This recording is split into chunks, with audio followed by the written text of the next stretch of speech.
जब द्वारका में पहली बार राधा का नाम लिया गया तो रुक्मिणी के चेहरे का रंग बदल गया।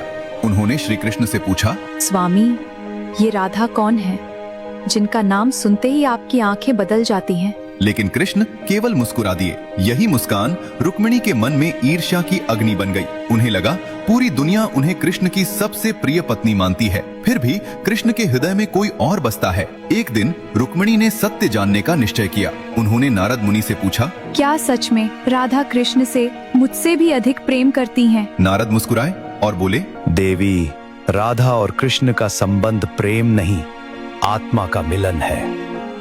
लेकिन रुक्मिणी को विश्वास नहीं हुआ। तब उन्होंने राधा को द्वारका बुलवाया। जब राधा महल में पहुंची तो रुक्मिणी ने उन्हें साधारण गोपी समझकर देखा। न कोई राजसी वस्त्र, न कोई मुकुट, न कोई आभूषण। लेकिन जैसे ही कृष्ण ने राधा को देखा, उनकी आंखों में आंसू आ गए। पूरा महल स्तब्ध रह गया। कहा जाता है, कृष्ण ने कभी किसी रानी को देखकर ऐसा भाव प्रकट नहीं किया था। अब रुक्मिणी के मन में जलन और बढ़ गई। तभी उन्होंने राधा की परीक्षा लेने का निर्णय किया। उन्होंने राधा को उबलता हुआ दूध परोस दिया। राधा ने बिना कुछ कहे वह दूध पी लिया। लेकिन उसी रात रुक्मिणी ने देखा कि कृष्ण के चरणों पर बड़े बड़े छाले पड़ चुके हैं। वो घबरा गईं।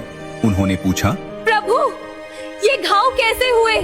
तब कृष्ण ने शांत स्वर में कहा, राधा मेरे हृदय में रहती हैं और मेरे चरण उनके हृदय में। जब उबलता दूध राधा के हृदय से उतरा तो उसके छाले मेरे चरणों पर आ गए। ये सुनते ही रुक्मिणी की आंखों से आंसू बहने लगे। उन्हें समझ आ चुका था, राधा केवल कृष्ण की प्रेमिका नहीं थी, वो स्वयं कृष्ण की आत्मा थी। अगर आप भी राधा कृष्ण के इस दिव्य प्रेम को महसूस करते हैं तो कमेंट में लिखिए, राधे कृष्ण।